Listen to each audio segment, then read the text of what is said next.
እስራኤል መምጣቷ ብቻ አይደለም አብረን ተያይዘን እኛ ነን የምንሄደው እኛ የት እንሄዳለን መሰለህ አንድ ላይ የምንገባው ቤዙ ላይ ማለት ነው ወታደራዊ ቤዛችንም ይቀመጣል ከዛ ሰተት እያልክ ወደ ላይ ትሄዳለህ ማለት ነው ወደ ቀይ ባህር ወደ ድሮ ግዛታችን እንሄዳለን ማለት ነው ይኸውልህ ይሄ ነው አሁን ሻዕቢያን እያሳሰበ ያለው ጽምዶ የሚባለው ነገር ሲመጣ ልክ ሀሳቡ ሲመጣ ሁሌ ባይመሩ የሚመጣው አንድ አባባል አለ ፈረንጆች ይጠቀሙበታል ብዙ ጊዜ ሳይወለድ የሞተ ለሶማሌላንድ እውቅና መሰጠት ከሶማሊያ በላይ ሻዕቢያን አስደንግጦታል ወንድሜ ለምን እንዳያስደነግጦ ታውቃለህ እኛ ሁሉ ጊዜ የምናሳስበው በርበራ ላይ ብንገባም ወታደራዊ ቤዝን ብናገኘው አሰብ ታሪካዊ ግዛታችን ነው ሰማ ታሪካዊ ግዛታችን አንረሳም እሱን አንረሳም እንዳልከው ለኤርትራ መርዶ ነው ምክንያቱም ኤርትራ ራሱ የተወለደችው ኢትዮጵያን ከባህር በር መነጠልና ላንድ ሎክድ አድርጎ ድንክያ አድርጎ እዛ ውስጥ ቀንብቦ በጣም ደካማ ሀገር የመፍጠር ስትራቴጂ የነ ግብጽ የአረቦች ስትራቴጂ ዋነኛ ዲቫይስ ነበረች ጉራን ለኢትዮጵያ ምንድነው የሚለው ነገር ጨረ ጠላት ነው ጠላትን ደግሞ የራስን ወጪ ሳታወጣ በተገኘው አጋጣሚ ሲንገዳገድ ካገኘ በቲራ ብለ ይመጣል ይሄ ምንም የፖለቲካ እንትን የለውም መረ ነው በቃ መረ ነው ይሄ ጉዳይ ይሄ ሃይ ኮፒ ሻዕቢያ ነው ቲፒኤልኤፍ ማለት ያው እኮ ሃይ ኮፒ ሻዕቢያ ነው ያልታደሰ እኮ ቦርጮ የገለበጠ በነዛ አቅ እኮ ነው እኮ ከየትም መጣል በልቶባቸው ነው እሱ አዛኝ ሆኖ እዛ ቆሞ እንዴት ነው የነገር የተፈጠረው በጣም አዝነናል ምናምን ብሎ ሲናገር በጣም ነው የገረመኝ የሚገርም ነገር ማለት ነው ሻዕቢያ ሞቶ ሲገነዝ ነው ባነ ነው የሚገርም ነገር ነገሩን ማለት ነው ካከተበለ በኋላ ማለት ነው ግብጽም እንደዚህ እንደ ጦስ ዶሮ የሚያረጋት እሷ ጅቡቲ ሄዳ ጉሮሯችን ልታንቅ ነው የምታስበው በመጨረሻኛ ሳጣረግናት የሚገርም ነገር ማለት ነው ሻዕቢያ ግን የሚፈልገው ምንድነው ህወሓት ነፍሷ እንዳይወጣ ኢትዮጵያ ለትርምስ በቂ እንድትሆን ለማተራመስ በቂ እንድትሆን ያችን የምታክለው መጥኖ መስጠት ነው የሚፈልገው ለምን እሱ አብይ በሻዕቢያ በህወሓት ተቀየረ ምናምን አለ አይፈልግም እንደዛ አይደለም የሚፈልገው ምንድነው አንስቴብል የሆነች ኢትዮጵያ እንድትፈጠር ነው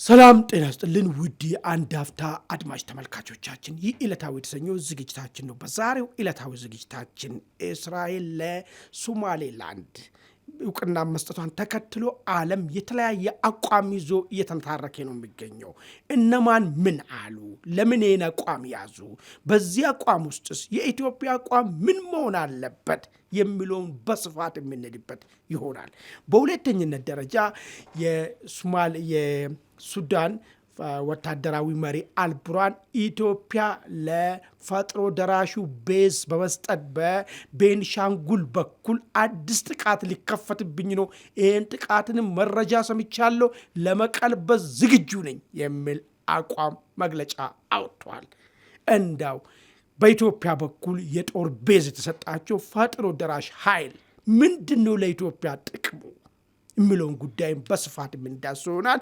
ለሚቀጥሉት 45 ደቂቃ እኔና ባልደረባዬ ደረጀ ይመር ከናንተ ጋር እንቆያለን እስከ ዝግጅታችን ፍጻሜ ከኛ ጋር አሁን ደሬ እንኳን በዳመጣ እንኳን ተገናኘን አሁን እንዴት እንግዲህ ዛሬ በአጋጣሚ መርሻ የለም እኔና አንተ ያለ ነው እንግዲህ መግቢያ ላይ ያስቀመጥኩን ነገሮች አሉ በጣም አንገብጋቢ የሆኑ ጉዳዮች ይሄ የእስራኤል ለሶማሌላንድ እውቅና መስጠቷን ተከትሎ ሁሉም እንደየፈርጃቸው የደገፈም የተቃወመም ዝም ያለም ሁሉም ለራሱ ጥቅም አንፃር እየተፍጨረጨረ ነው የሚገኘው እያንዳንዱን በልተ እናያለን በተለይ ጎረቤታችን ካሉ ከኤርትራ አንፃር እንደዚሁም ደግሞ ከታሪካዊ ጠላታችን ከሆነችው ከግብጽ አንፃር ከዓለም አቀፍም ደግሞ የበለጸጉ ሀገራት አንፃር ምን እንዴት መሆን ይችላል ምን እያሉ ነው ለኢትዮጵያ ምን ይዞ ይመጣል የሚለውን ነገር በደንብ አድርገን እንድበታለን ማለት እንደው ወደዛ ከመግባታችን በፊት እስቲ በአንተ በኩል ያለ መረጃ ካለ እሱን ልቀበልህና እንቀጥላለን እሺ አማን አመሰግናለሁ አጥር ያለው መረጃ ምንድነው እኔ ጋር ያለው ይሄ ከሻዕቢያና ህወሓት ፈጥሮት የነበረው አንድ ጋብቻ ነበር ያልተቀደሰ ጋብቻ ጽምዶ የተባለው አሁን ቀዝቅዟል አየሩ ላይም ቀዝቅዟል በጣም አንድ ወቅት እንግዲህ የሚዲያውን ምህዳር ተቋጥሮት ነበር በተለይ የቲፒኤልኤፍ ደጋፊዎችና ከመንግስት ጋር ቅያሜ ያላቸው ኃይሎች እቺ ጽምዶን ልክ እንደ ማሽማቀቂያ ይጠቀሙ ነበር አሁን እዛ ላይ እንደ ፊት አውራሪ የነበረው እንደ ለፍታይ ነው የሚባለው እንግዲህ ማህበራዊ ሚዲያ ላይም በጣም ብዙ ገና ነው ብዙ መረጃዎችን ያጋራል እና ከዛ አወል ሰይድ ይባላል የኤርትራው ማለት ነው። ሁለቱ አንድ ቃለ መጠይቅም ሰጥተው በጣም መነጋገሪያ ሆኖ ነበር። አሁን ግን ሩጫዬን ጨርሻለሁ ብሏል። ሩጫዬን ጨርሻለሁ፣ ተስፋ ቆርጫለሁ በህወሓት ጉዳይ። እንደውም እነ ጌታቸው ረዳንና እነ ጀነራል ጻድቃንን ወደ እነዛ የመቅረብና እነሱን ይቅርታ የመጠየቅ አዝማሚያ እያሳየ እንደሆነ በማህበራዊ ሚዲያ ላይ እየተንሸራሸረ ነው። ይህ የሚያሳየው ምንድን ነው እንግዲህ የኃይል ሚዛኑ ምናልባት እነዚህ ፕሮ ሻዕቢያ የነበረው በቲፒኤልኤፍ ውስጥ እየተሸረሸረ ከመንግስት ጋር ቅርብ ያለው ትግራይ ውስጥ ያለው የፖለቲካ ኃይል አሸናፊ ሆኖ የወጣ ነው ወይ ብለን እንድንጠይቅ ያደርገናል። ከዚህ ቀደም በጣም ብዙ ድግስ ብዙ አታሞ ተደልቋል። እንደውም ኢትዮጵያ ጠል የሆነችው ዘፋኝ ሄለን መለሰ እዚህ መታ ኢትዮጵያን የሚያነውር የሻዕቢያን የሚያጀግን በአደባባይ ማለት ነው በኢትዮጵያ ግዛት ውስጥ አዲግራት ላይ መታ ከበሮ ስደልቅ ነበርና ያ ሁሉ ከበሮ ድለቃ መርህን ያልተከተለ ስለሆነ ያየረው ነው እንግዲህ ቀስ በቀስ የተሸረሸረ ጭራሽ እንደዚህ ፊት አውራሪዎች ሁሉ ገሸሽ እያሉ ነው። ባለፈው የወጣ አንድ መረጃም ነበረ። ምንድነው እኛም አቅርበነዋል አይደል? ዓርብ ዕለት ናቅፋ እንዳለ መቀሌ ከተማ እስከ መቀሌ ድረስ ሰርጋ መግባቷ እሱ ያው እንግዲህ የክራይሲሱ ወይም ደግሞ ቀውስ የፈጠረው ነገር ነው እንጂ መርን ተከትሎ የመጣ ነገር አይደለም የሚል ነገር ነው። እዚሁ ጋር ደግሞ ተያይዘው ወደ አንተ ከሚዲያ በፊት እዚሁ ጋር የተያዘው የጀነራል ታደሰ ወደ ካምፕ ሄደው ነበረ የተራቡት ለመጎብኘት ማለት ነው። ያው የተራቡት ሲባል በቲፒኤልኤፍ አይንና ፕሮፐር በሆነ ነፃ በሆነ ዜጋ አይን ሲታይ ይለያል። ቲፒኤልኤፍ ልክ እንደ ኢንስትሩመንት እንደሚጠቀመው ያው ማንም ፖለቲካ ሀሁ ነው። ይሄ ነገር ማወቅ የፖለቲካ ሀሁ ነው። ብዙ ውስብስብ ነገር አይደለም እና ትንሽ የአደባባይ ትርኢት አሳይተዋል። እዛ ሄደው ውሃ ማጠጣት የተራቡትን እንዲሁም አለንላችሁ የማለት ነገር አሳይተዋል። ነገር ግን ከፌዴራል መንግስቱም የወጣ አንድ ጠንከር ያለ መግለጫ ነበረ። እህል እየተላከ ነው፣ እርዳታ የተላከ ነው። ነገር ግን ቲፒኤልኤፍ ሃይጃክ አድርጎ ለራሱ የፖለቲካ ፐርፐዝ እየተጠቀምበት ነው የሚል ነገር ተሰምቷል። አሁን እዛ ሄደው እንግዲህ አንዳንድ ሽማግሌዎች የተፈናቃዮቹ የሚናገሩት ፖለቲካሊ ሆን ተብሎ በደንብ የተፈለገ አጀንዳ እንደሆነ ያስታውቃል። በቃ ርስታችን ተቀምተናል፣ ርስታችን እንመለስ የሚል አጀንዳ ነው እንጂ ያን ከረሃብ ጋር በተያያዘ ጉዳዩን የሚያንሸራሽሩበት ሁኔታ የለም። ስለዚህ ቲፒኤልኤፍ ሆን ብሎ የተወነው የሆነ የመድረክ ተውኔት ነገር ይመስላል። ዞሮ ዞሮ ዜጎቻችን እንዲጎዱ ማንኛውም ነጻ ዜጋ የሚፈልገው ነገር አይደለም። ከዚህ ጋር በተያያዘ እንግዲህ አጭር መረጃ ኔ እዚህ ላይ እስቲ አንድ ሁለት ነገር ልጨምር። የሚገርም ነገር ለምንድን ነው ጽምዶ እየፈረሰ የመጣው? ጽምዶን ምን አስቦ ነበረ? ከህወሓት ሰዎች ከሻዕቢያን እንዴት ነበረ ኤክስፔክት የሚያደርጉት ነበረው? በሻዕቢያ በኩል ደግሞ ያለው እውነታ ምንድን ነው? ሪያሊቲው ምንድን ነው ብሎን ነገር ይመስለኛል። ምንድን ነው መሰለኝ ሻዕቢያን እነሱ ሲያስቡ የነበረው ሻዕቢያ ስትሮንግ የሆነ እነሱን ታንኩንም ያለችውንም መካናይዝዱን ይዞ አዋራ እያጨሱ ማለት ነው እዚህ 4 ኪሎ የሚያመጣቸው ዳግማዊ 1983 የሚደገም ነገር መስሏቸው ነበር። ሻዕቢያ ግን የሚፈልገው ምንድን ነው? ህወሓት ነፍሷ እንዳይወጣ ኢትዮጵያን ለትርምስ በቂ እንድትሆን ለማተራመስ በቂ እንድትሆን ያችን የምታክለው መጥኖ መስጠት ነው የሚፈልገው። ለምን እሱ አብይ በሻዕቢያ በህወሓት ተቀየረ ምናምን አለ አይፈልግም። እንደዚህ አይነት አይደለም የሚፈልገው ምንድን ነው? አንስቴብል የሆነች ኢትዮጵያ እንድትፈጠር ነው። ማለት ምንድን ነው? መረጋጋት ከሌለ ቀና ብላ አሰብን የማጠይቅ ኢትዮጵያ እንድትፈጠር ነው እሱ የሚፈልገው። ቀና ብላ ኤርትራ እንደፈለገች እጇን አስገብታ ስፈተፈትበት እባክሽ እረፊ ስነ ስርዓት ያዢ ብሎ አርጩም የሚመዝባት ኢትዮጵያ አይፈልግም እሱ። አሁን እነሱ ለዚህ ነው የፈለጉት፣ ጽምዶ ነው የፈለጉት። የተወሰነ እናግዛቸዋለን ረብሹ ነው። እነሱ ደግሞ ፍላጎታቸው ነበር የሚያቃዣቸው እዚህ በኢትዮጵያ ሰማይ ስር መልሶ ባንኩንም ታንኩንም ተቆጣጥሮ የ192010 ላይ ያጡትን ከእጃቸው ወጣውን ስልጣንና የሀብት ማማን መልሶ ማግኘት ነበር። ስለዚህ ሁለቱ ፍላጎት ሲተያዩ አልተጣጣሙ። ለዛ ይመስለኛል ይሄ መንሸራተት አንዱ ቁጥር እንግዲህ የጽምዶ ፈጣሪው ልጅ ነበረ። ይቅርታ ጠይቃለሁ ምን አዲስ ነገር ገብቶት ነው ይቅርታ የሚጠይቀው? አሁን እሱ የገባው መጀመሪያ ይመሰለኝ ሰልችቶታል። እዚህ እንደፈለገ ነበር፣ ቦሌ አካባቢ እንደፈለጉ ነበር መምጣት መምጫ መንገዱም ከንቱ እንደሆነ ሲገባው ለዚህ ማዛው ለመቀመጥም ይቅርታ ቢጠይቅና በይቅርታ እንዳሁን ቢመጣ ይሻለኛል የሚል ሀሳብ ያዘም ይመስለኛል እኔ ሳስበው ማለት ነው። ጽምዶ የሚባለው ነገር ሲመጣ ልክ ሀሳቡ ሲመጣ ሁሌ በአይምሮ የሚመጣው አንድ አባባል አለ፣ ፈረንጆች ይጠቀሙበታል ብዙ ጊዜ። ሳይወለድ የሞተ ዴድ ኦን አራይቫል የሚሉት እና በቃ ሳይወለድ የሞተ ነው። ፖለቲሳይዝድ የሆነ ነገር ነው። ያው ከቲፒኤልኤፍ እና የሻዕቢያ አሊያንስ ብዙ ጊዜ ኢትዮጵያ ላይ በጎ ነገርም እንደማያመጣ ማንም የሚያውቀው ነገር ነው። ብዙም መተንተንም አያስፈልገውም። አዎ ዝም ብሎ አንዳንድ ደጋፊዎቻቸው ግን የሰሜናዊ ጥምረት ምናምን እያሉ ዝም ብሎ አሜሪካ ቁጭ ብሎ ከበሮ የሚመቱ ሰዎች ብዙ አሉ። ኮስሞቲክ ናቸው። የለም እነዚህ አይነት የለም። መሬት ላይ ጠይቁት። የኛውን ሰውዬ ማነው አልከኝ፣ ስሙ ማነው? ልፍታ ይላል። ልፍታይን ጠይቁ። የለም ጥምረት የለም። አስቸጋሪ ይወጣል። ጥሩ። እስኪ ሁለተኛ አንድ ሀሳብ መስጠት የፈለግኩ ምን ላይ ነው፣ ሕጸጽ የሚባል አካባቢ ሕጸጽ የሚባለውን ካምፕ ስጎበኙ አየሁ። ሕጸጻ ነው አይደል? ሕጸጻ ነው። ይቅርታ ፕሮናም ሕጻጽን ስጎበኙ አየሁትና እኔ በጣም በሚገርም ሁኔታ የሚጎበኙት በጣም ትርፍ ከመብላት ተነሳ ቦርጫቸው እንዴት የገለበጠ እነዛ ንጹሐን ዜጎች በራብ ቆዳቸው ሰፍቷቸው ከአጥንታቸው እንትን ብሎ እንትን ያሉ ሰዎች ናቸው። ተቃርኖ ተያለ እዛው ተቃርኖ እንግዲህ አስብ። እንግዲህ እዚህ ላይ ደግሞ ምን ትጨምርበታለህ? መንግስት እኔ እርዳታ ሰጥቻለሁ ነው። እርዳታ የተቀበለው ያ ቦርጮ የተገለበጠ ሰውዬ ነው። እዛ ሕጸጽ ላይ ደግሞ ቆዳው እስኪሰፋ ድረስ በራብ የተመታው ደግሞ እንደዛ የሆነ ነው። እንዴ ማን ነው ሞራል አለው ወይ?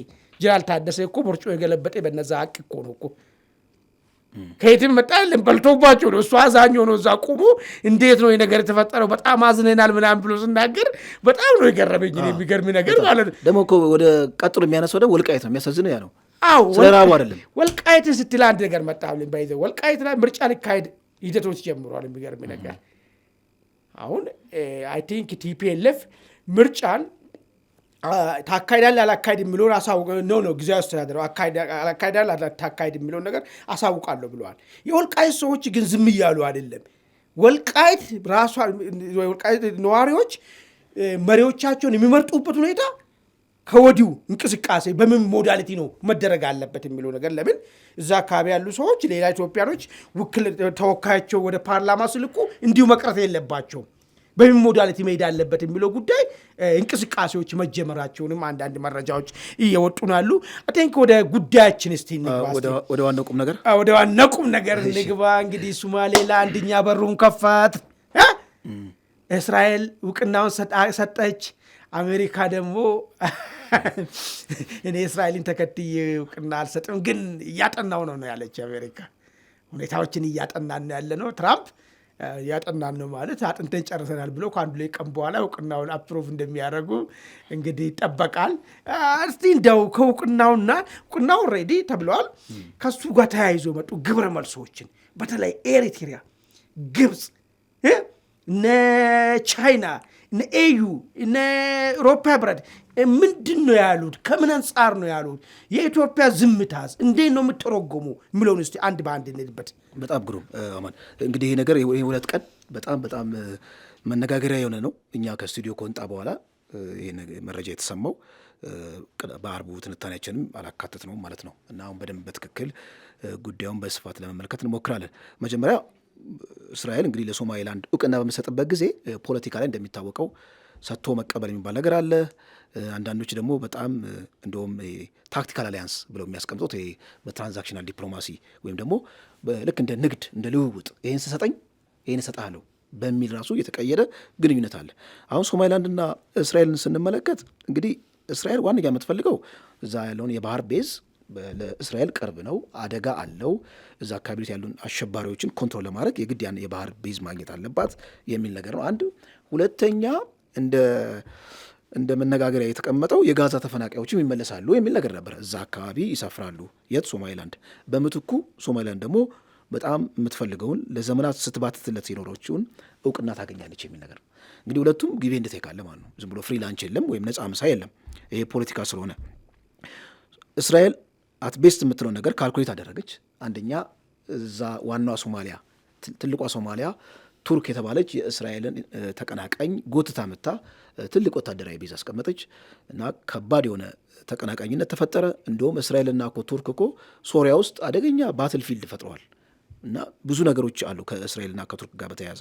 ስለዚህ ሶማሊላንድም የተመለከተውን ሁኔታ በደንብ አጤና እንግዲህ ወደ ውሳኔ ሄዳለች የሚል ነገር ነው። አሁን እንዳልከው ግብረ መልሱ ላይ ሃይሊ ፖለቲሳይዝድ የሆነ ተቋማትን በላቸው አገራትን በላቸው መሬት ላይ ያለውን ሀቅ ሳይሆን ከብሔራዊ ጥቅማቸው አንጻር ቃኝተውት ነው ሪያክት ሲያደርጉ የተመለከት ነው። እሺ ከኤዩን ጀምረውን ኤዩ ካይሮ ዲክላሬሽን ያነሳል። በጣም የሚያሳዝን ነው። እኔ የካይሮ ዲክላሬሽን ለሶማሊላንድ ማንሳት እንደውም መነሳት ከነበረበት ለኤርትራ ነበር መነሳት የነበረበት።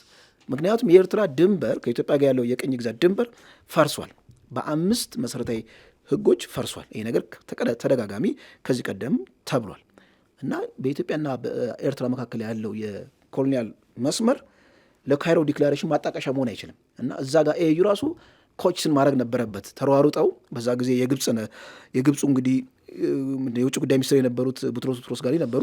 የዩናይትድ ኔሽንስ ዋና ጀነራል ጻፊ የዩኤን ነበሩ። ኤዩ ላይ ተጽዕኖ አሳድረው በቃ ኤዩ ጉዳዩ እንዲቀበል የተደረገበት ሁኔታ አለ እና ፕሪንስፕል መቼ ነው ከግምት ጥፎ የሚያውቀው ኤዩ? እውነት ለመናገር ምክንያት አንደኛ በጣም እኮ እንትን ነው፣ ጥርስ የሌለው ድርጅት ነው። ቀለም የሚሰፈርብለት በምዕራባውያን ነው። ምዕራባውያን አድርግ ያሉትን የሚያደርግ ነው። ደቡብ ሱዳን ስትገነጠል በዋነኛነት ትልቁ ስራ ሲሰራ የነበረው ኢጋድ ነው። ኢጋድ እንግዲህ ተወልዶ እስካሁን እስከጎለመሰበት ጊዜ ድረስ ምን ጥሩ ስራ ሰርተሃል ተብሎ ቼክ ሲደረግ ሲቪው ላይ ያለው ደቡብ ሱዳን አስገጥያለሁ እና ለደቡብ ሱዳን እንዲሁም ለኤርትራ ያልሰራው ህግ ለሶማሊላንድ መጥቶ ኤዩ ቡራ ከረዩ በሚልበት ጊዜ ብዙ ነገሮች መጠየቅ ይቻላል። ሶማሊላንድ እውነት ለመናገር ለአጭር ጊዜ በ1960ዎቹ ለአጭር ጊዜ አይ ቲንክ 5 ቀን በዲኮሎናይዜሽን እኮ ወጥታለች። ያኔ ሀገር ሆናለች። በኋላ እኮ በሰት እኮ ነው ሲዋሃዱ የካይሮ ዲክላሬሽን በደንብ ይተግበር ከተባለ ሶማሊላንድ በደንብ ቁልጭ ያለ የቅኝ ግዛት መስመር አለት። ያን መስመር ይዛ ወጥታ ሀገር ሆና ነበረ። ከዛ በኋላ ነው ተዋህዳ ከእንደገና ይህ ችግር የተፈጠረው እና ለሶማሊላንድ ካይሮ ዲክላሬሽን ማጣቀስ በእውነት ስሁት ነው።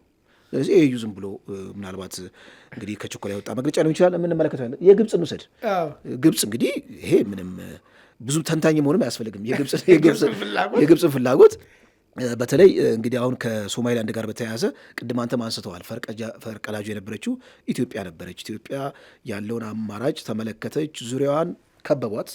አሊያንሱ ስትመለከተው እነዚህ የኢቭል አክሲስ የሚባለው የጠላቶች ህብረት ወይም ደግሞ የሰይጣኖች ህብረት የሚባለው ኢሳያስ አለ፣ ግብፅ አለች፣ ከዛ ደግሞ ሶማሊያ ትገባለች፣ ትወጣለች። አሁን ጅቡቲ ተጨምራለች። የነዚህ አሊያንስ በተወሰነ ደረጃ ማለት ነው እዚህም እዛም እየከበባት ነበረ። የማነቅ ስሜት ማለት ነው። በመሆኑም እንግዲህ አማራጭ መፈለግ አለብህ። እንግዲህ ልክ ፖለቲካ እኮ የጽድቅ ነገር ጉዳይ አይደለም። ቁጭ ብለህ በጸሎት ብቻ የምትወጣው ነገር አይደለም። ፕራክቲካል የሆኑ ስራዎችን መስራት አለብህ ፖለቲክስ ላይ። በመሆኑም ወደ ሶማሊላንድ ተኪዶ አማራጮች በሚታይበት ጊዜ አሁን ከተጮ በላይ በጣም ተጮ ነበር። አይደለ? በጣም ተጮ እና ዛቻም ነበረው። ግብፅ እኮ የሶማሊያን ግዛታዊ አንድነት ያሳስበኛል እኮ እስከ ማለት ድረስ እኮ ደርሶ ነበር። ያሳስበኛል ብላ ነበር እና ለመጠበቅም ማንኛውን መስዋዕትን እንከፍላለን እስከ ማለት ድረስ ነው ደርሶ ነበር። እና ግብፅን ስትመለከታት ያው ግብፅ እንግዲህ እንደሚታወቀው እዚህ ጋር ኢትዮጵያ እስራኤልና አሜሪካንን ያካተተ እና ዩኤ ያካተተ አንድ ብሎክ ተፈጥሯል። ይሄ ብሎክ በጣም እጅግ በጣም ጠንካራ ነው የሚሆነው። ይሄም ብሎክ ወደ ሶማሊላንድ አንድ ወታደራዊ ቤዝ ሊሆን ይችላል፣ የኃይል ጥምረት ከፈጠረ የስበት ማዕከል ሊሆን ነው። እዚህ አካባቢ የስበት ማዕከል ከሆነ እነ ጅቡቲ ላይ ያለው አክቹዋሊ ስቲል አስፈላጊ ነው። ነገር ግን አንድ ተቀናቃኝ የሆነ የስበት ማዕከል ካለ ኢትዮጵያ ውስጥ ካለችበት ራይቫል ከሆነች ያ ደግሞ ለነ ግብፅ አደጋ እንደሚሆን የታወቀ ነው እና ግብፅ ይህን ነገር እሪ ብትል ከኢትዮጵያ አንጻር ነው የምትመለከተው እንጂ ከሶማሊያ አንድነት አንጻር አይደለም፣ ከናይል ቤዝ አንጻር ነው። ምናልባት የኢሳያስን አንተ ብትመለከተውና እጨምርበታለሁ። በጣም ጥሩ። እንዳው የኤዩን እስቲ አንድ ሁለት ነጥቦችን ላንሳ። ኤዩ ክሪቲካል ብሎ ከሚያነሳቸው ነጥቦች ውስጥ ምንድን ነው የግዛት አንድነትን ካላስከበር ሌሎች ተገንጣይ ሀገሮች ይመጣሉ ይልና ለምሳሌ ብሎ ሱዳንን ያነሳል፣ ለምሳሌ ይልና ኢትዮጵያንም ያነሳል። እኔ አሁን ይህ ፋክት ኢትዮጵያ ውስጥ አለ ነው ወይ ዝም ብሎ ከዚህ የፊት ሪሰርች ላይ ስላለ ብቻ ነው የሚያመጡት? ወይ ማን ነው አሁን ኢትዮጵያ ውስጥ ያለውን ኬክን ትቶ የሚሄድ ሰው አለ ወይ? ዳሴ ግድብን እያየ ነው። በዚህ በኩል ወደ ባህር በራችን መንገዳችን ኦልሬዲ 90% አልቋል ማለት የሚቻል ሁኔታ ነው። የአሰብም ጉዳይም ዝም አይባልም ባይዞ በዚህ ሂደት ውስጥ ማለት ነው። እኛ ሁል ጊዜ የምናሳስበው በርበራ ላይ ብንገባም ወታደራዊ ቤዝን ብናገኘው አሰብ ታሪካዊ ግዛታችን ነው። ሰማ ታሪካዊ ግዛታችን አንረሳም። እሱን አንረሳም። ይሄ ሁሉ የተደረገ ከዚህ ውስጥ ተገንጥዬ ወጥቼ የራሴን ሀገርን መሰረታለሁ የሚል አለ ወይ? እኔ ለምን ኤዩም ራሱ ኢትዮጵያን እኮ ምሳሌ አድርጎ እኮ አንድ ከሚያስቀምጣቸው ውስጥ ማለት ተገንጣዮች አሉ ይላል። የት ደግሞ አይሰራም እንጂ ተገንጣይ ሳይሆን እንትና ነው ያለው ማለት ነው። እሱ ጀነራል ክንፌ ዳኘው ነው ያለው። እሱ ነው ሀገር እንሆናለን እና እንደዚህ አይነት ፋክት ኢትዮጵያ ውስጥ አሁን ባለው ሁኔታ እኔ አይመስለኝም፣ ያለ አይመስለኝም። እዚህ ችግር ካለ እዚሁ ተፋልጦ እዚሁ አስተካክሎ መኖር ነው እንጂ የሚፈልጎ ውጣ ቢባሉ እንኳን ለመውጣት ዝግጁ የሚሆነ ቡድን ያለ አይመስለኝም ማለት ይሄ ነው። አንድ ኤዩ መከራከሪያ የሚያደርጉ ሌላ መከራከሪያ ግን ምን ያነሳል መሰለህ? እኔ ይላሉ በሶማሊያን በተመለከተ ግዛታዊ አንድነቷ እንድጠበቅ አንድ ጠንካራ መንግስትና ተገንጣይነት እንዲዳከም ሰላም አስከባሪ እስከ ማዝመት ድረስ እጃለሁ። ሰላም አስከባሪ በኤዩ ነው እንትን የሚለው ያው በጀቱ ኤዩ አይደል? አሜሪካ እኮ ነው እኮ ኤዩ እኮ አሜሪካ ኤዩ እኮ የለም መንበር ስቴት እኮ አይከፍሉም። ብራዘር አይከፍሉም። አሜሪካ ነው በጀቱን የሚሰጡ። አሜሪካ ትራምፕ አቁም ያለው ያለ ቀን እዚህም ያሉ ሄዳሉ፣ እኛም እንጎዳለን ማለት ነው። ሌላ ነገር የለውም ማለት ነው። ስለዚህ ኤዩ ይሄንን ያነሳው። ስለዚህ እኔ ያላል ሶማሊያ ውስጥ የማረገውን ሰላም አስከባሪ የማደርገውን እንቅስቃሴ ከግምት ያልጣፈና አመዳፋሽ ነገር ነው ያደረገኝ አይን ነገር ነው የእስራኤል እውቅና። እኔ ግዛቶቹ አንድ ያሰብንዱ ሰላም አስከባሪ ሁሉ እያረኩ ጠንካራ መንግስት እንዲመሰረትና በዛ ስር እንዲሰበሰቡ እያደረግኩ ነው ያለው። በዚህ ሂደት ውስጥ ሶማሌላንድ መውጣቱ አግባብ አይደለም ይላል። ይህንን እንሞግታለን። ያ ሶማሌላንድ እኮ ኦልሬዲ ከወጣ 31 ዓመት እኮ ነው። ሰላም አስከባሪም ሶማሌላንድ ጋር አይደለም እንዴ? ሌሎቹን ነው እዛ ሰብሰብ እንዳ ውስጥ ሌሎቹ ላይ ውጤታማ ሁኑ እባክዎትን ብለን ሙሐመድ አሊን የሱፍ ናቸው አይደል? እሳቸውን የምንመክረው ይህንን ጉዳይ ነው ማለት ነው። ከዛ ውጪ ወደ ኤርትራ ሊሄድልህ እስቲ። ኤርትራ ምን አለች መሰለኝ? ተውኔቱ ምስጢራዊ አይደለም አለች። አሁን ደግሞ በእንትን ነው መጡት፣ ድራማ ነገር አስመስሏል። ስብሰለሰል የቆየ ነው እንጂ አሉ። የትኛው መሰለህ? የእስራኤል ለሶማሌላንድ እውቅና መስጠት ግን አሉ አደገኛና ቀጠናዊና ዓለም አቀፋዊ ትርምስን ይፈጥራል አለ። አሁን ከዚህ ውስጥ እኔ ተውኔቱ ምስጢራዊ አይደለም ስብላላ የቆየ ነው ማለታቸው ምንድን ነው ነው አሁን የፈለኩት ለኢሳያስ ነኝ ማስታወቂያ ሚኒስቴሩ ነኝ ያለው።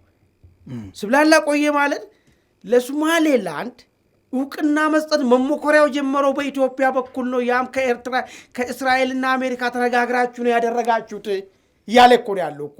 ይሄን ተነጋግራችሁ ማድረጋችሁ ደግሞ እናቃለን ነው ያለው። ለምንድን ነው ኢሳያስ በዚህ ጉዳይ ስለ ሶማሌ ግዛታዊ አንድነት አስጨንቆት ነው ኤርትራን እስከዚህ ድረስ ሄዶ ከዚህ በፊት በኢትዮጵያ በኩል አደረጋችሁት፣ አሁን ደግሞ ቀስ ብላችሁ ራሳችሁ መጣችሁት እናውቃለን። ስላላ ላይ ቆየ ነገር ነው። እንትን ብላ አሰራችሁ አንድ ላይ ነው አሜሪካ፣ ኢትዮጵያ፣ እስራኤል አሰራችሁ የሰራችሁት አይን ነገር ነው። እስከዚህ ድረስ ጥልቀት ውስጥ መግባት ለምን ፈለገ ነው? እሱ በጣም ፈለኩ። ለምን ታውቃለህ? ይሄን ፈለኩ። ይሄ ለሶማሌላንድ እውቅና መሰጠት ከሶማሊያ በላይ ሻዕቢያን አስደንግጦታል ወንድሜ። ለምን እንዳስደነገጠው ታውቃለህ? እስራኤል ትመጣለች እዚህ ቀጠና ላይ። እስራኤል መምጣቷ ብቻ አይደለም፣ አብረን ተያይዘን እኛ ነን የምንሄደው። እኛ የት እንሄዳለን መሰለህ? አንድ ላይ የምንገባው ቤዙ ላይ ማለት ነው። ወታደራዊ ቤዛችንም ይቀመጣል። ከዛ ሰተት እያልክ ወደ ላይ ትሄዳለህ ማለት ነው። ወደ ቀይ ባህሩ ወደ ድሮ ግዛታችን እንሄዳለን ማለት ነው። ይኸውልህ ይሄ ነው አሁን ሻዕቢያን እያሳሰበው ያለ። አንድ በልልኝ።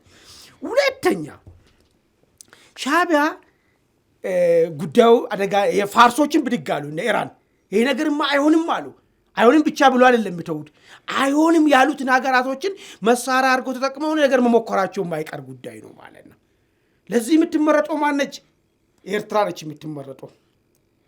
የመን ሁቲ ጋር ነው የምትመረጠው። ስለዚህ ሁለቱም የእስራኤል በትርና የአሜሪካ በትር ይጠብቃቸዋል ማለት ነው። እንግዲህ ምንድነው እስራኤል ወደዛ ስትመጣ እኮ ተናግራለች እኮ ሁቲ አማጺና አልሸባብ ያሰጋኛል። ሌላ ደግሞ ስቶሪካሊ የኔን ሙስሊም ብራዘርስ ውድ በሚል ጫወታ ፍልስጤም ላይ የማደርገውን ነገር የምትቃወም ቱርክ ሄዳለች እዛ ቦታ። ከጎና ቁሜ ነገሮችን መከታተል አለብኝ ነው ያለችው እኮ። ስለዚህ ከዚህ ጋር ተያይዞ አሁን ምንድነው የሚሆነው? ግንባር ቀደም ጭዳ የሚሆነው ሻዕቢያ ነው ማለት ነው። ግብፅ ደግሞ ሀያልነቷን ታጣለች እዚህ ቀይ ባህር ላይ። ባይዞ ግብፅ እንዴት ራሷ እንደምታስብ ታውቃለህ አይደል?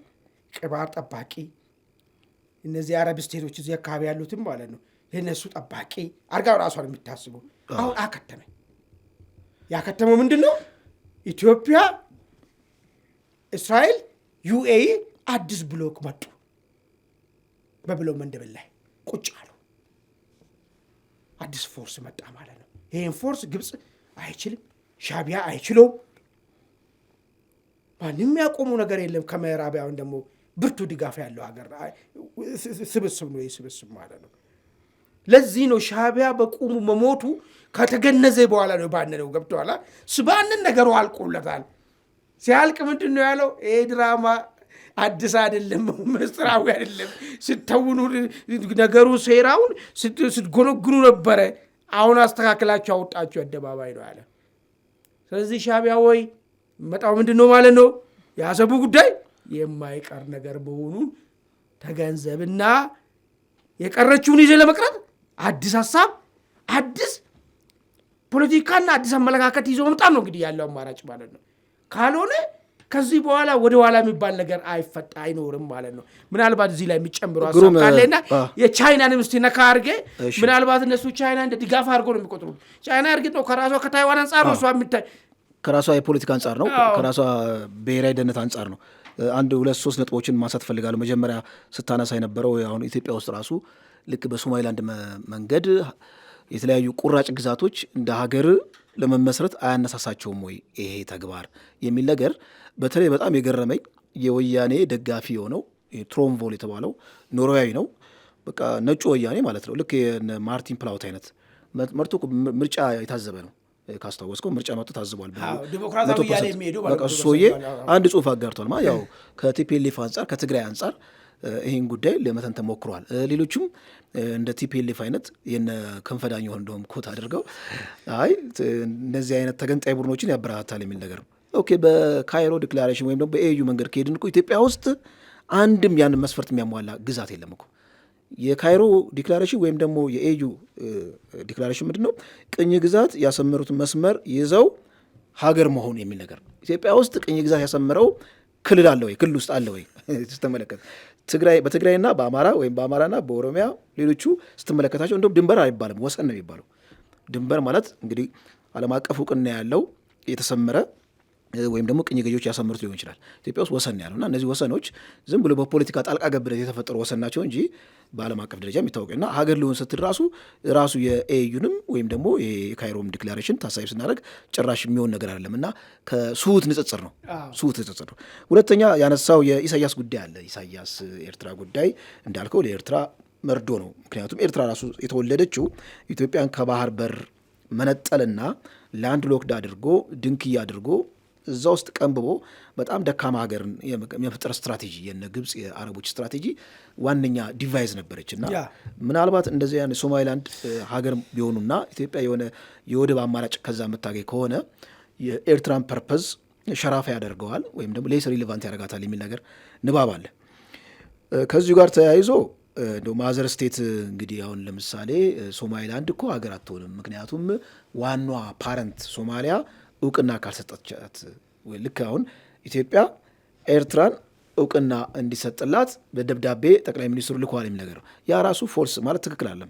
ምክንያቱም ያ መንግስት ራሱ ቅቡልነት ያለው መንግስትም አይደለም፣ ፓረንት ስቴትም አይደለም እንጂ ያም ክራይቴሪያም አያሟላም። ገብቶሃል? መንግስት አልነበረም፣ ዲፋክቶ ስቴት ነው። ዝም ብሎ ልክ ምንድን ነው ሻቢያ ለሻቢያ ማለት ነው። ሃይ ኮፒ ሻቢያ ነው ቲፒኤልኤፍ ማለት ሃይ ኮፒ ሻቢያ ነው። ኦሪጂናል ሻቢያ አለ አስመራ፣ ሃይ ኮፒ ሻቢያ ደግሞ ሃይ ኮፒው ለኦሪጂናሉ እውቅና ሰጠ ነው እንጂ ትክክለኛ አካሄድ አይደለም የሚል ነገር ነው። ከቻይና ጋር በተያያዘ እንዳልከው አሁን ቻይና ዳይላማ ውስጥ ልትገባ ትችላለች። በእርግጥ ዋን ቻይና ፖሊሲ አለ። ኢኩቫለንት የሚሆነው ከዋን ሶማሊያ ፖሊሲ ጋር ነው ብዙ ጊዜ የሚያደርጉት ማለት ነው። ግን ቻይና በዛ አውድ ብቻ አለ የምትመለከተው። ከቻይና አንጻር ከራሷ አንጻር ለምሳሌ ብሔራዊ ተቀናቃኝ የምትላቸውን ሀገራትን ቴብል ላይ ያስቀምጣ ሶማሊላንድ ሀገር ብትሆን ምን አይነት ችግር ይፈጥራል የሚለው ነገር የራሳቸው ግንጥል የሆነ ንባብ አላቸው እንጂ ዝም ብሎ በስሜት ልክ ሁሉም ሀገራት ተሰባስበው እንደሚሰጡት አይደለም። ግን ከዚህ ቀደም ምንድን ነው ለምሳሌ ሩሲያ እዚህ ሱዳን ላይ ፖርት ሱዳን ላይ ቤዝ ልታገኝ ነው የሚል ነገር ተወርቶ ነበረ። ፕራክቲካል አሁንም እና ሩሲያና ቻይና አንድ አሊያንስ እዛ ጋር ክሬት ያደረጉ ነበር ማለት እዚህ ጋር ጅቡቲ ጋር ያለው ቤዝ የቻይና አለ፣ እዚህ ደግሞ ሱዳን ላይ ፖርት ሱዳን ላይ ሩሲያ ትኖራለች። የሁለቱ ጥምረት ምናልባት በዚህ ሰርጡ ላይ ማለት ነው አዲስ ኃይል ሆነው ሊወጡ ይችላሉ።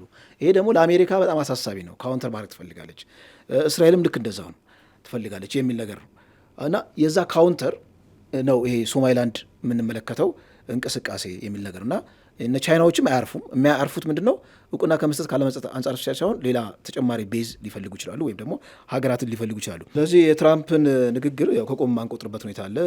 ግድቡን ግብጽ ታፈነዷለች ብሎ ነበር በአንድ ወቅት። አሁንም የእሳቸው ንግግር ሳይሆን እሳቸው ፖፑሊስት ስለሆኑ በአደባባይ የሚናገሩት ከቁም ላይ ቆጠር ይችላል። አሜሪካ ልክ እንደ አሜሪካ ሲሪየስ የሆነ እርምጃ ልትወስድ ትችላለች። እንዴ በአደባባይ እኮ እዛ አይኤስአይስን ናይጄሪያ ገብታ እኮ አጥቅታለች። እና የአይኤስአይኤስ እንደውም ብዙ እጥፍ ጠንካራ የሆነ አጠቃላይ የሽብርተኝነትን እንቅስቃሴ ሀብ ሊሆን የሚችል እዚህ ሶማሊያ አካባቢ እየተፈጠረ እንደሆነ ይታወቃል። እና እንዴት ነው ሶማሊያ እንዴት ነው አሜሪካ ዝም ብትለው ነው? እና እስራኤሎች ከእንግዲህ ከአሜሪካ ፖሊሲ አውጮች ጀርባ ጂውሾች አሉ፣ የታወቀ ነው። እና እስራኤልና አሜሪካ የአንድ ሳንቲም ሁለት ገጽታ ናቸው፣ የሚለያዩ አይደሉም። አንዳንዶች የጸጥታው ምክር ቤት ውስጥ እርምጃ ቢወሰድ ቻይና ለራሷ ስትል እንደውም ሻቢያ ያለው ምንድነው ቻይና ለራሷ ስትል የጸጥታው ምክር ቤት ላይ ያላትን ኃይል በተጠቀም የሚል ነገር ነው። እና ከአሜሪካ ፖሊሲ አውጮች ጀርባ እስራኤል አለች። እስራኤልና አሜሪካ የምንለያቸው ነገር የለም። እና ጸጥታው ምክር ቤት ውስጥ እስካሁን ሰርቫይቭ ያደረገችው አሜሪካ ባላት ድምፅም የመሻር ስልጣን ነው። እንደምታውቀው 5 ቋሚ መቀመጫ ያላቸው እነዚህ ሀገራት ማለት ነው። 4ቱም እሺ ብለው አንደኛው እምቢ ካለ ቬቶ ፓወር አለው፣ ድምፅም በድምፅ የመሻር ስልጣን እና ከጋዛ ጋር በተያያዘ ከፍልስጤም ጋር በተያያዘ ያለውን ውዝግብ እስከዛሬ ሃንድል ማድረግ የቻለችው እስራኤል የአሜሪካንን ጥንካሬ ተጠቅማ ነው። እና በዚህም በሶማሊላንድ በወሰደችው እርምጃ ተከትሎ እስራኤል ላይ እርምጃ ይወሰድ ቢባል እንኳን አጋሯ ዋናው መቀመጫ ስላለች እነ ቻይና ራሱ ሁሉም ቢፈቅዱ እንኳን አሜሪካን ቢብትል ቬቶ ፓወር ስላላት ምንም ችግር የለውም። ከዛ ድረስ የሚያደርስ ነገርም አይደርስም። አክቹዋሊ ከዛ አንጻር መመልከት እንችላለን። አዎ እንግዲህ ቻይና እሷ ከራሱ አንጻር ነው ከታይዋን አንጻር ነው። ምናልባት ያሰጋታል ለሌላ ጊዜም እንደዚህ አይነት ትሬንዶች መምጣቱ እሷ ጋር ችቁስሉ ስላለ ማለት ችግሩ እዛ አካል ሰርቶ ስላለ ታይዋን ሁሌም ይህንን ጉዳይ ስለምጠብቅ እውቅና መሰጣትን ሀገር ስለምጠብቅ ያሰጋኛ እንደዚህ ትሬንድ መፈጠር የለበትም ከሚል አንጻር ልትቃወም ትችላለች። ነገር ግን ኢንቴንሽኑ ምንድን ነው? አሁን ለዚህ ለሶማሌላንድ የሚሰጠው እውቅና ከምን ኢንቴንሽን አንጻር ነው የሚባለው? ይሄ ቴሮሪዝም የሚለው ጉዳይ ላይ እኮ ይስማማሉ እኮ ራሻም ቻይናም ብትሆን ይህ ጉዳይ ለእሷም ስጋት እንደሚሆን ትረዳለች። በተለይ እዚህ ቀይ ባህርን ይዞ ችግር እየፈጠረ ያለው ባህር ላይ ዘራፊ ምናምን ችግር መሆኑን ይረዳል። እዛ አካባቢ ህግና ስርዓት ካልሰፈነ ህግና ስርዓት የሚሰፍን ኃይል እዛ አካባቢ ካልገባ እንዲገባ ደግሞ እንደዚህ አይነት ነገሮች መደላለሎች ካልተፈጠሩ ችግር ነው የሚፈጠረው ነገር ማለት ለሁሉም ነው ችግር የሚፈጠረው። ለምሳሌ እኔ አንድ ጊዜ እንትን ስል ዱሮ ቀይ ባህር በእኛ እጅ ላይ በነበረ ሰዓት አንድ ተራ ሽፍታ ባህር ላይ ዘራፊ እንዳልነበረ ታውቃለህ። ይሄ ቀይ ባህር ያን የሚያክል ስፋት ማለት ነው በሰላም ነበር ሁሉም ነገር የሚሳለጠው ማለት ነው። ስለዚህ እንደዛ አካባቢ ላይ ጠንካራ ለእንደዚህ አይነት ነገር ደግሞ ቁርጠኛ የሆኑ ስቴቶች መኖራቸው ጠቃሚ መሆኑን ለቻይናም ከኢኮኖሚ አንጻር ትደግፈዋለች። ነገር ግን የታይዋን ጉዳይ ስላለ ስጋት ሊይዛት ይችላል። ምናልባት ዘመኑ ስለሚለያይ የዛ ጊዜ የነበረው ሽብርተኝነት እንደ አዲስ አልፈላም ነበር። ኢትዮጵያ የባህር በር ባለቤት በነበረችበት ጊዜ ቴሮሪዝም ልክ ለአገራት ወይም ለዓለማት ስጋት አልሆነም ነበረ።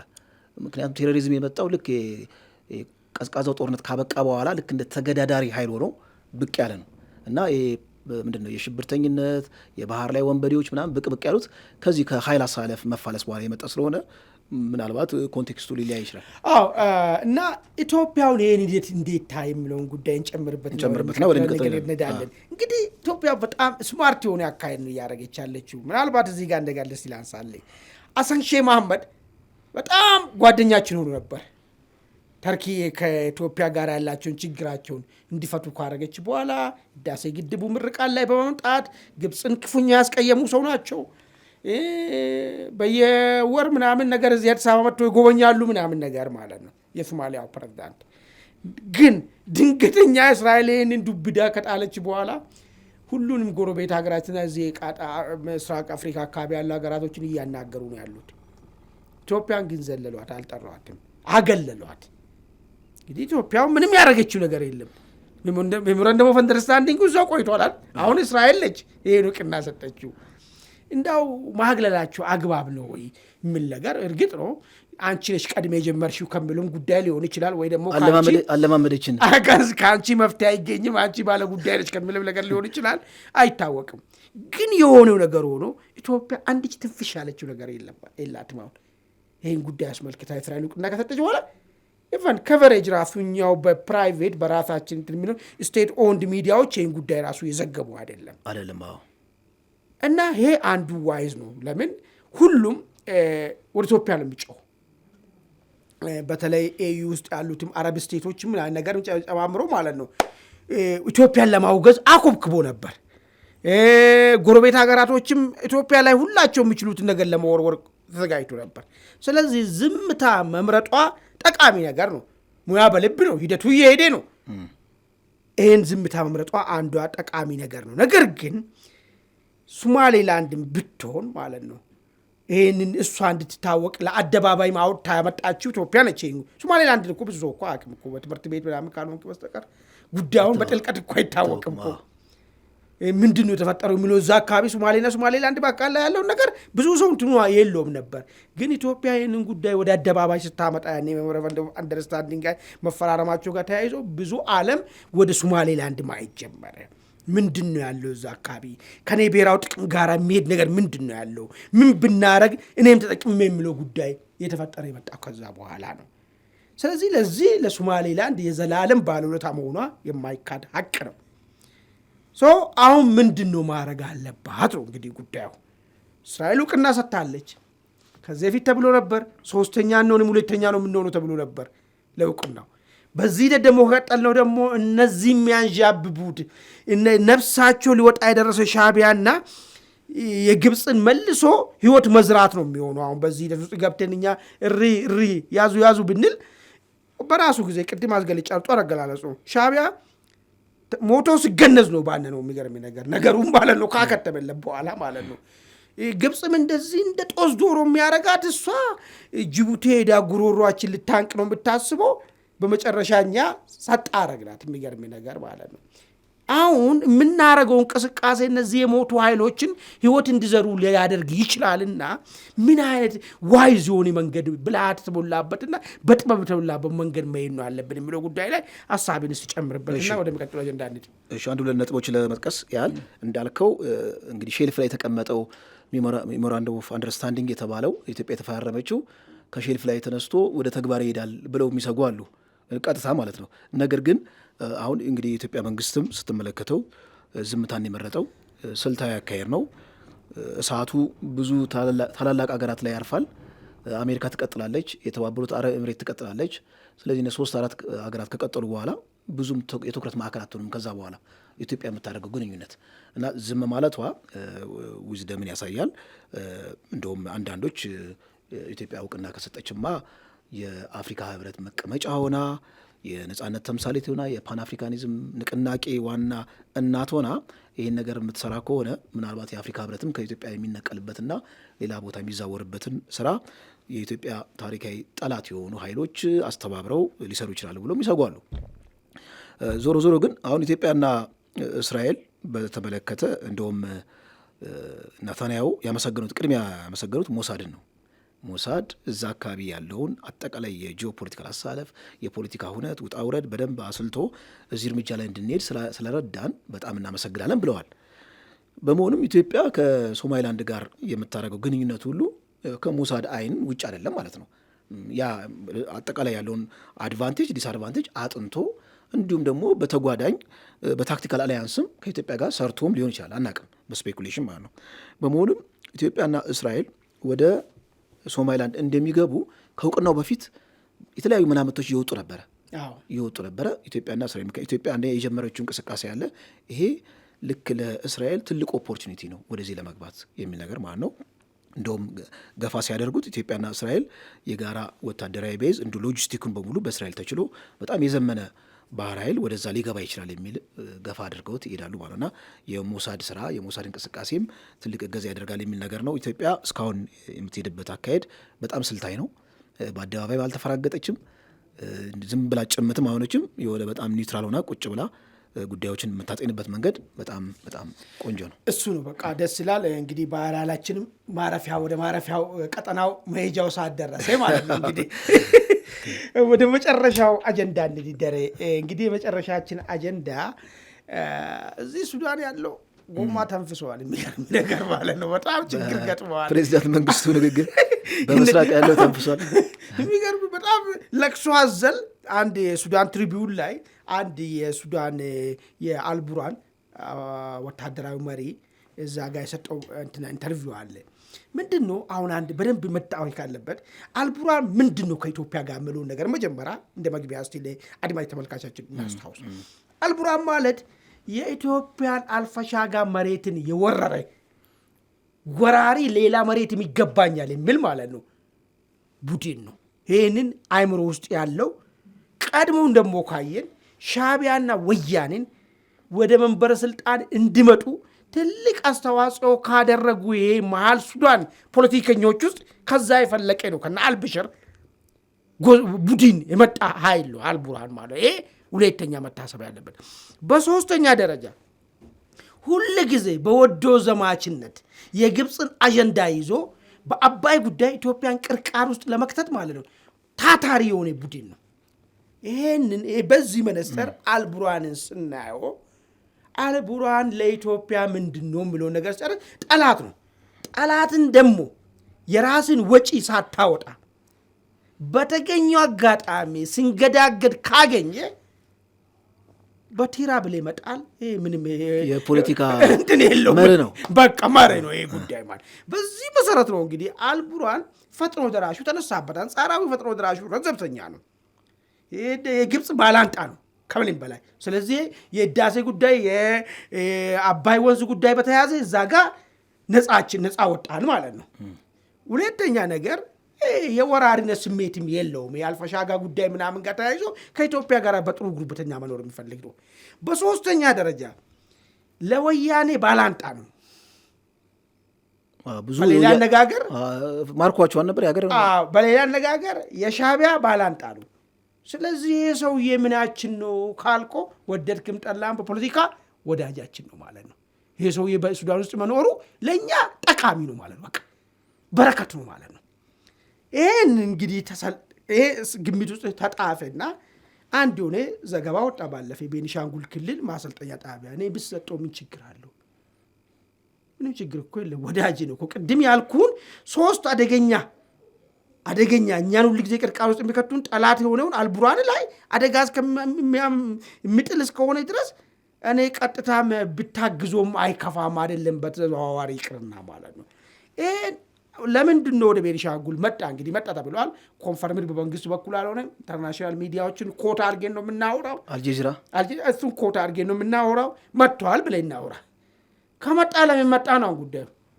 መምጣቱ የሚገርም ነገር በቀጥታም ሆነ በተዘዋዋሪ በዚህኛው በኩል የአልቡራን ሰራዊት የቀረው ቦታ በዚህኛው በኩል ነው። በዛኛው በኩል በነቻድ በኩል ኦልሬዲ ፈጥኖ ደራሹ ይዞታል።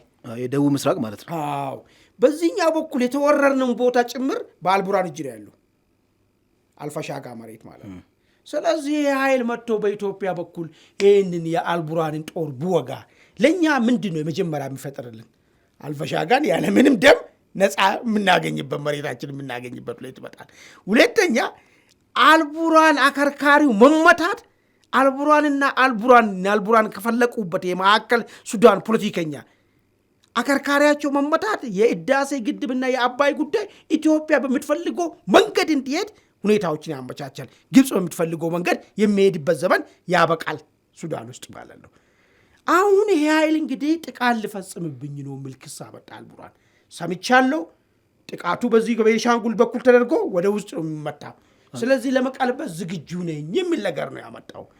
እንዳው ሪሊ አሁን ባለው ሁኔታ አልቡራን ይህንን ጉዳይ ለመቀልበስ ብቃቱ አለ ወይ? ይሄን አጋጣሚ ኢትዮጵያ እንዴት መጠቀም መቻል አለባት? እንዳው የሚቀለበስ ከሆነ ምንድን ነው ማድረግ አለባት እንዳይቀለበስ የሚለውን ጉዳይ እዛ ላይ የተወሰነ ሀሳባችን እናድርግበት። እሺ፣ ሁለት መላምቶች ይኖራሉ። አሁን በትክክል የተባለው ካምፕ ኢትዮጵያ ውስጥ አለ ወይስ እንደው ለፖለቲካ ፐርፐዝ የተቀመጠ የሚለው ነገር እንደው እንበት ነው።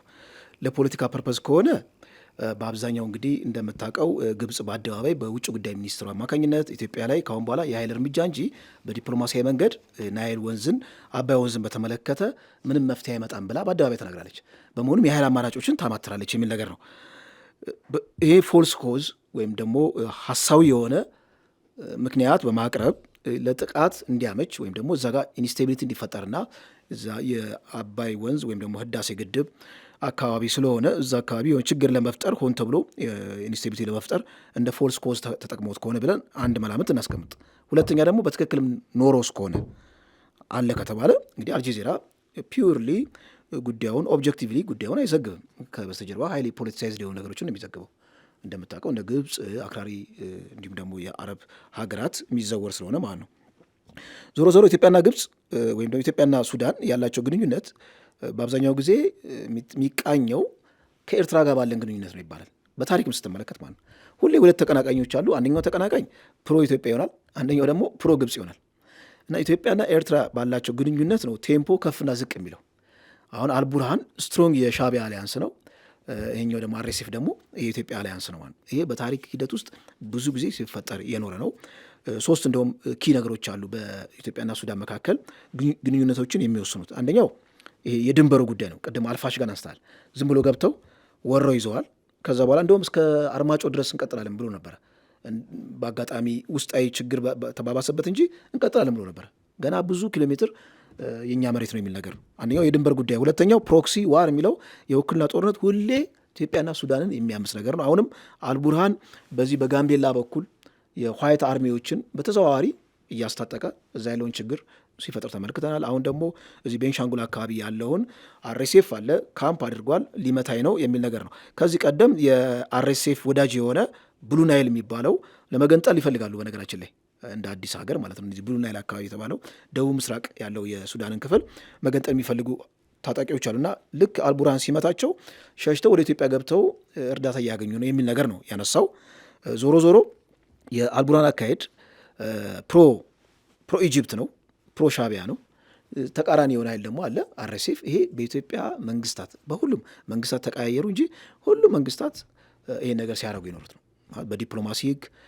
እንደውም አንድ መረጃ ምንድን ነው የሚለው በጣም አስቸግሮ በአደባባይ ሱዳን በቃ ጀባን እደግፋለሁ ኢትዮጵያን አንድነት በጣም ቀናቀናለሁ ብሎ በአደባባይ ሲናገር ምንድን ያደረጉት በንጉሱ ጊዜ ቀጥታ ሚስጥራዊ የሆነ ዲፕሎማት ኤምባሲ ውስጥ ላኩ። እዛ ሱዳን ኤምባሲ ምን የሚያደርግ የሚያደራጅ ማለት ተቋሚ የሚያደራጅ እና አመፅ የሚያስነሳ እንግዲህ እስከዚህ ድረስ ተደርሶ ራሱ ብሔራዊ ጥቅምን ተከላከላለ የሚል ነገር ነው። እና ምንም አይነት ለጽድቅ ለነሱ ሲሆን ለጽድቅ እዚህ ደግሞ ሲከወን የሚኮነን ነገር የለም። እዛ ምንድን ነው ቤዝ ሰጥቷል እኮ ሻዕቢያ በአደባባይ የአየር ኃይል ቤዝ ሰጥቷል ለአልቡርሃን። እዛ ላይ አሁን ጥቃት ቢፈጸም የኤርትራ ሉዓላዊነት አደጋ ውስጥ ወደቀ ተጣሰች ሊባል ነው? ሊሆን የማይችል ነገር ነው። እንግዲህ ደሬ የዛሬው ውይይታችን በዚህ እናጠቃለን። ግሩም በቃ እንግዲህ ውድ አድማጭ ተመልካቾቻችን የዛሬውን የአንድ አፍታ ዕለታዊ ዝግጅታችን በዚሁ አጠቃለናል። ከቀሪው የአንድ አፍታ ዝግጅት ጋራ መልካም ቆይታ